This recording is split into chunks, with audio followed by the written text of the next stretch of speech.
Hi, I'm Scott Wolf, and I want to share a story with you from one of the first Disney Imagineers and her rather unusual involvement in an iconic scene in the movie Mary Poppins.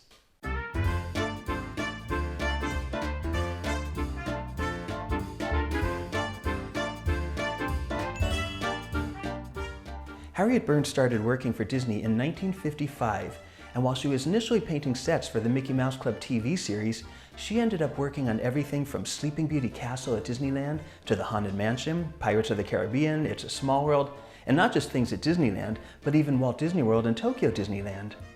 Harriet was one of the first Imagineers, and I encourage you to watch my previous videos about her. Although the Imagineers were primarily working on the development of Disneyland, Harriet was involved in so much more.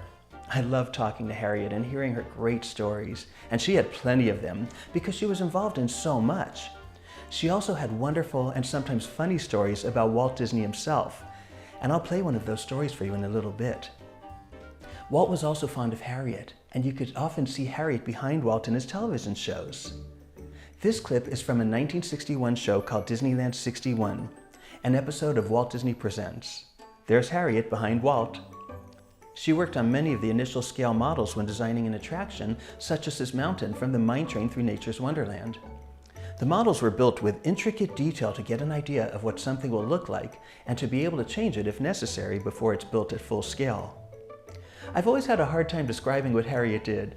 She did those scale models, she worked on creating skin for the first human audio animatronics figures like Abraham Lincoln, and figuring out how to create a hair color for mermaids submerged in chlorinated water. She painted Autopia cars, and one by one she placed hair in the leg of a pirate sitting on a bridge with his leg hanging over in Pirates of the Caribbean. She did real stained glass for the miniature world of Storybook Land at Disneyland. She worked on films like Babes in Toyland and did props and sets for Walt's TV shows. She did this cake for an episode showing behind the scenes of Babes in Toyland. The bottom layer was a real cake, but she created the top layers, including all those little models. And for the Mickey Mouse Club, among other things, she designed and built this Mouse Clubhouse, an iconic part of the series. When Walt would travel, he'd bring Harriet little mechanical things like wind-up toys or miniatures, and he thought that she would enjoy taking them apart and figuring out how they worked. This little guy belonged to Harriet. I've often wondered if it was one of the things that Walt gave to her. Now, speaking of mechanical things, Harriet worked on the robins that appear in the movie Mary Poppins. She didn't do the engineering.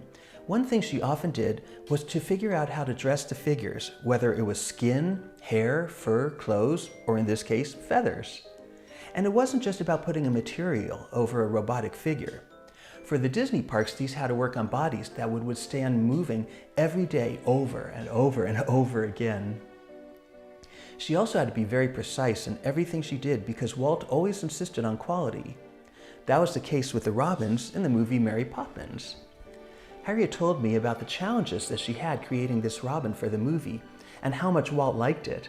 In fact, the robins ended up having life after Mary Poppins.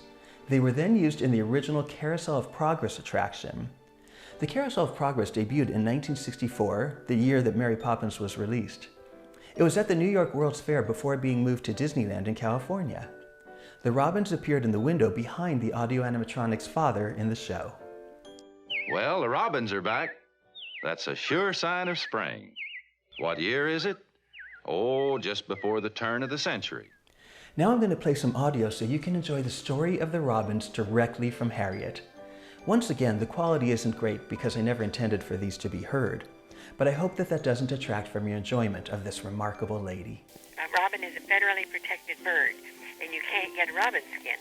And so when we were going to do the robin for Mary Poppins, well, Walt said that, well, we'll have to write Washington, D.C. and ask permission to get a robin skin because, they're federally protected.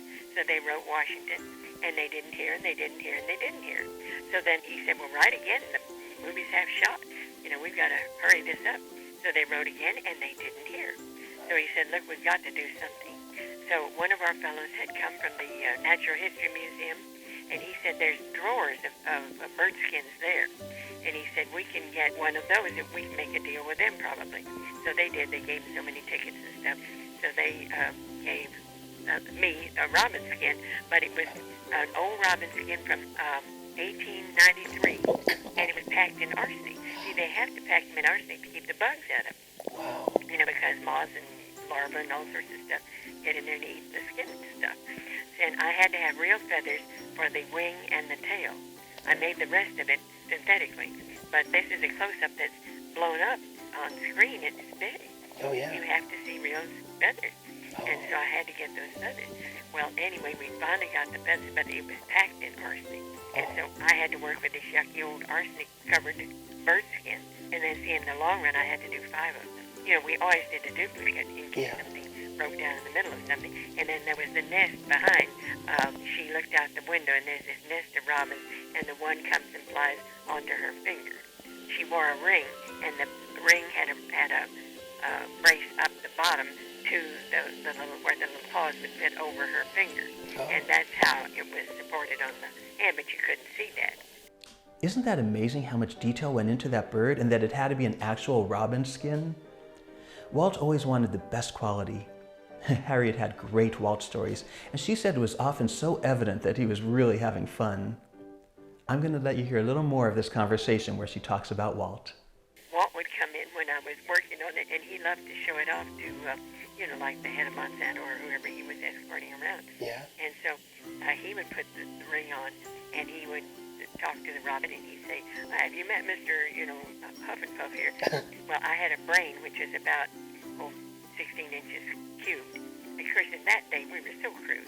You know, that was right after audio animatronics had started. Yeah. And so I had little knobs on there where I'd say, turn head, open beak, tweet, and flip tail and flip wings and so forth. So I would make it do all these things while Walt was talking to it and talking to Mr. Whoever or any celebrity he'd bring in. So it was fun for him to play with his toy because he was responsible for everything.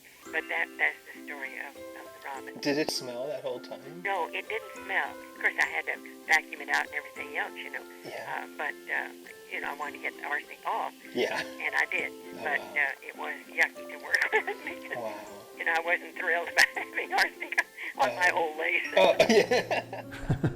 Arsenic on her old lace. There was an old show called Arsenic on Old Lace. Harriet often had me laughing. She just had a special spark, and I was so fond of her. And I'm happy that you were able to hear Harriet tell that story, just as she told it to me many years ago.